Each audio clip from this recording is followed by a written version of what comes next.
दोस्तों, कई बार जब लोग जीवन में काम करना शुरू करते हैं तब उन्हें बहुत ज़्यादा दर्द होता है, तकलीफ होती है, उन्हें बहुत ज़्यादा मेहनत करना पड़ता है और ये बात उनसे बर्दाश्त नहीं हो पाती है।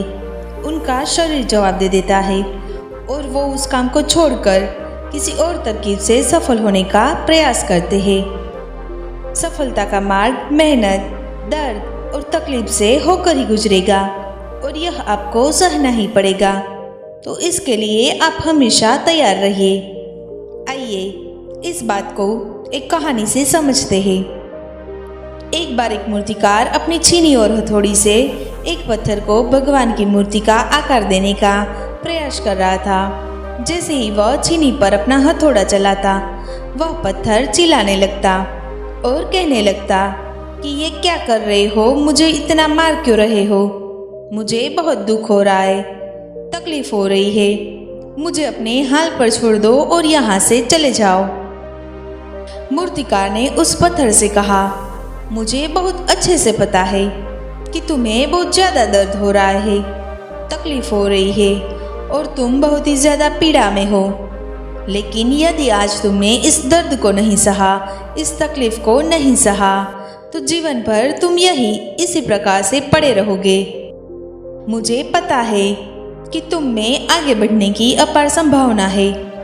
तुम एक बहुत अच्छे पत्थर हो, लेकिन यदि तुम इसी प्रकार से रहोगे तो कभी भी आगे नहीं बढ़ पाओगे। इतना कहकर मूर्तिकार ने औजार उठाए ही थे कि पत्थर फिर से चिल्लाने लगा, गिड़गिड़ाने लगा कि मुझे अपने हाल पर छोड़ दो। मुझे पता है कि जीवन के लिए कौन सी चीज़ सही है और कौन सी चीज़ गलत है। मुझे बहुत ज़्यादा दर्द हो रहा है, अब मैं इस तकलीफ को बहुत ज़्यादा नहीं सह सकता। मैं जिस हाल में हूँ उस हाल में छोड़कर तुम यहाँ से चले जाओ। उस मूर्तिकार फिर से उस पत्थर को समझाने की बहुत ज़्यादा कोशिश की। अधीर मत बनो और सब्र रखो, थोड़ी देर और इस दर्द को सहो। यदि इस दर्द को सह लिया तो मैं भगवान की मूर्ति के रूप में तुम्हारी स्थापना करवाऊंगा और फिर दूर दूर से लोग तुम्हारी पूजा करने के लिए आएंगे और पंडित और लोग तुम्हारी सेवा भी करेंगे। लेकिन पत्थर ने उस मूर्तिकार की एक भी बात नहीं मानी। वह चिल्लाता रहा और अपनी बात पर अड़ा रहा। मूर्तिकार ने उस पत्थर को समझाने की बहुत कोशिश की, लेकिन वो पत्थर नहीं माना। अब मूर्तिकार भी थक चुका था और वह उस पत्थर को छोड़कर आगे बढ़ गया और थोड़ी ही दूर जाकर देखा कि एक और बहुत ही अच्छा पत्थर वहां पड़ा हुआ है। उसने छीनी और हथौड़ी उठाई और उस पत्थर को मूर्ति बनाने के लिए वो तैयार हो गया। मूर्तिकार ने छीनी और हथौड़ी का वार दूसरे पत्थर पर जारी रखा।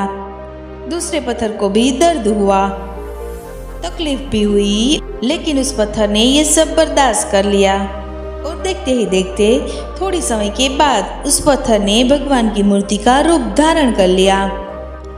थोड़े दिन बाद उस मूर्ति की एक मंदिर में स्थापना हो गई। धीरे धीरे करके लोग वहां पूजा पाठ करने आने लगे।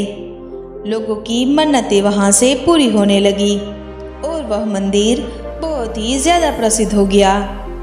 अब धीरे धीरे करके दूर दूर से गांव के लोग वहां पूजा पाठ करने आने लगे। एक दिन और पत्थर को उसी मंदिर में लाया गया और उसे एक कोने में रख दिया गया। अब लोग आते और उस पत्थर पर नारियल फोड़ते। ये कोई और पत्थर नहीं था, बल्कि वो ही पत्थर था जिसने दर्द को नहीं सहा था।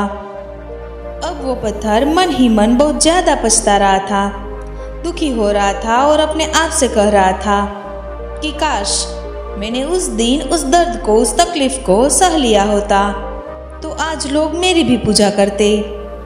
दोस्तों, इसलिए आप भी अपने जीवन में हमेशा याद रखिएगा कि जब भी आप अपने करियर की शुरुआत में किसी काम को कर रहे हो, पढ़ाई कर रहे हो या कोई और काम कर रहे हो, अगर आपको उसमें दर्द हो रहा है, तकलीफ हो रही है, ज़्यादा मेहनत करना पड़ रहा है, तो आप रुकिएगा मत, किसी और रास्ते की शुरुआत भी मत करिएगा, क्योंकि कोई और रास्ता आपको सफलता नहीं दे सकता है। आपको उस दर्द को, उस तकलीफ को सहना ही होगा। और उस दर्द को, उस तकलीफ को सहकर आप ज़्यादा मजबूत बनेंगे और तभी आप अपने जीवन में आगे बढ़ पाएंगे। और जीवन में हमेशा याद रखिएगा कि आपको पहले पत्थर की तरह नहीं बल्कि दूसरे पत्थर की तरह बनना है।